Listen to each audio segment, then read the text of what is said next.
మన కోరుకున్నవి మాత్రమే మనకి ఇచ్చాడా, కోరుకోనివి ఏమైనా ఉంటే ఇవ్వటం మానేశాడా అని గుర్తాడు గారు.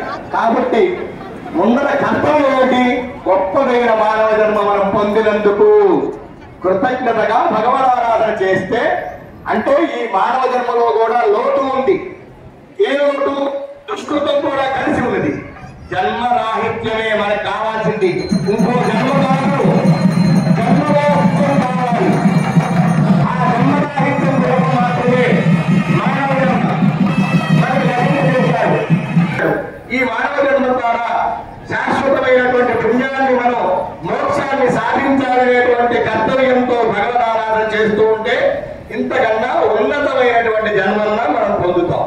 అసలు రావాల్సింది నాకు చెప్పాం సంకల్పంలో, ప్రతి పూజలోనూ చూద్దాం ధర్మ అర్థ కామ మోక్షములు చతుర్వేద పురుషములు జన్మ మనకి ఇచ్చాడనేటువంటి విషయం గుర్తెరిగి స్వామిని సేవించేటువంటి భాగ్యం. పూజ చేసిన కుంకుమాన్ని మీకు ఇస్తున్నాము, మీరందరూ కూడా ధరించండి. మీకు ఈ రోజున అందరికీ కూడా సంకల్ప సిద్ధులు ఇవ్వడానికి ఇప్పటి వరకు కూడా మీరు ఏ సంకల్పంతో వచ్చారో అని మా అమ్మగారి గారు నోడూరు విశ్వనాథం గారు చక్కగా విశ్లేషించారు. కూడా ఈ 12 రాశులు అధిపతిగా ఉంటాయి. ఈ రాశుల్లో వీటన్నిటికీ కూడా 9 గ్రహాలు సంచరిస్తూ ఉంటాయి. ఈ 9 గ్రహాలు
ఆంధ్రప్రదేశ్ రాష్ట్ర దేవాదాయ ధర్మాదాయ శాఖ వారి తరఫున ఈ దేవాలయ కార్యనిర్వహణాధికారి వారైనటువంటి దాసరి శ్రీరామ వరప్రసాద్ గారి దంపతులు భక్తులందరి తరఫున భక్తితో నమస్కరించి పట్టు చీరలు, పసుపు, కుంకుమ, పట్టు మధుమద్వయం సమస్తాభరణములు నమస్కారం.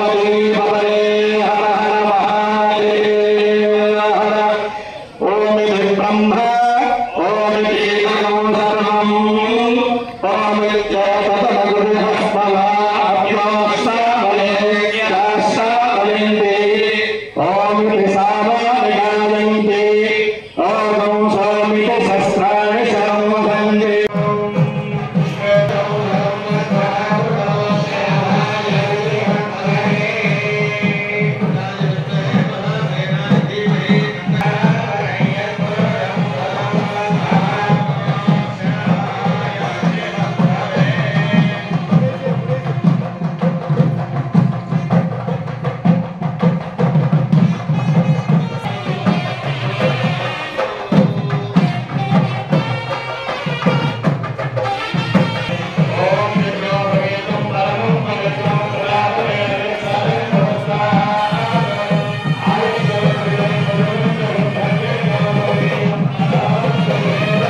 కాబట్టి మనకి శాశ్వతమైనటువంటి మోక్షాన్ని సాధించడానికి మాత్రమే మానవ అమ్మవారి కుంకుమాన్ని రోజు కూడా సనాతన ధర్మంలో మీరు గుర్తు పెట్టుకోండి. సంకల్ప సిద్ధుల బండి పునర్దర్శనాన్ని పొందండి. ఓం భజంతులు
బ్రహ్మణ్యాయ శేషాయ శివాయ శివమూర్తయే బ్రహ్మాండ వాహదేవాయ నాగరాజాయతే నమః. మన ఆంధ్రదేశంలో ప్రముఖ పుణ్యక్షేత్రాలలో ఒకటిగా వెలుగొందుతున్నటువంటి కృష్ణా జిల్లాలో మోపిదేవి గ్రామంలో వేంచేసినటువంటి శ్రీవల్లి దేవసేన సమేత సుబ్రహ్మణ్యేశ్వర స్వామివారి దేవస్థానం నందు లోక కళ్యాణార్థం మార్గశిర మాసం షష్ఠి సందర్భముగా సుబ్రహ్మణ్య షష్ఠి అంటారు. ఈ షష్ఠిని సుబ్రహ్మణ్యేశ్వర స్వామివారి షష్ఠి సందర్భంగా దివ్య కళ్యాణ మహోత్సవం అంగరంగ వైభవపేతంగా సుబ్రహ్మణ్యేశ్వర స్వామివారి దేవాలయ ప్రాంగణంలో భక్తుల చేత నిర్వహించబడినది. సుమారుగా 400 మంది దంపతులు ప్రత్యక్షంగా ఈరోజు స్వామి యొక్క దివ్య కళ్యాణ మహోత్సవంలో పాల్గొన్నారు. ఈ సుబ్రహ్మణ్య షష్ఠి కళ్యాణ మహోత్సవాల్లో భాగంగా ఈరోజు సాయంత్రం 7 గంటలకు మోపిదేవి పురవీధులలో వల్లీ దేవసేన సమేత సుబ్రహ్మణ్యేశ్వర స్వామివారి మయూర వాహనంపై గ్రామోత్సవం నిర్వహించడం జరుగుతుంది. రేపు సాయంత్రం 7 గంటల తర్వాత పుష్పశయ్యాలంకృత పర్యంక సేవతో ఈ దివ్య కళ్యాణ మహోత్సవాలు పూర్తవుతాయి. కావున 50 మంది భక్త మహాశయులు కూడా సుబ్రహ్మణ్య షష్ఠి నాడు సుబ్రహ్మణ్యేశ్వర స్వామి వారిని ఎవరైతే దర్శిస్తారో వాళ్ళందరూ కూడా వాళ్ళు కోరుకున్నటువంటి కోరికలు ధర్మబద్ధమైనటువంటి కోరికలు తీర్చుకుని కృతజ్ఞతాపూర్వకంగా మళ్ళీ పునః స్వామిని దర్శించడానికి వస్తూ ఉంటారని చెప్పి ప్రతీతి. కావున 50 మంది భక్త మహాశయులు కూడా అలాగే ఈ మార్గశిర మాసంలో జరిగేటువంటి సుబ్రహ్మణ్య షష్ఠి కళ్యాణ మహోత్సవంలో స్వామివారిని దర్శించి ఎవరైతే సేవిస్తారో వాళ్ళు కోరుకున్నటువంటి కోరికలు సిద్ధిస్తే, విశేషించి సంతానం లేని వారికి సంతానం, వివాహం కాని వారికి వివాహం, అలాగే ఇంకా ఎవరైనా శత్రు రోగ రుణ బాధలు ఉన్నవారన్నిటికీ కూడా స్వామివారిని సేవించి సుబ్రహ్మణ్యేశ్వర స్వామివారిని దర్శించినచో వాళ్ళ యొక్క కోరికలు సిద్ధింపజేసుకుంటూ ఉంటారని చెప్పిలో ప్రతీతి ఈ సుబ్రహ్మణ్యేశ్వర స్వామి మోపిదేవి క్షేత్రం.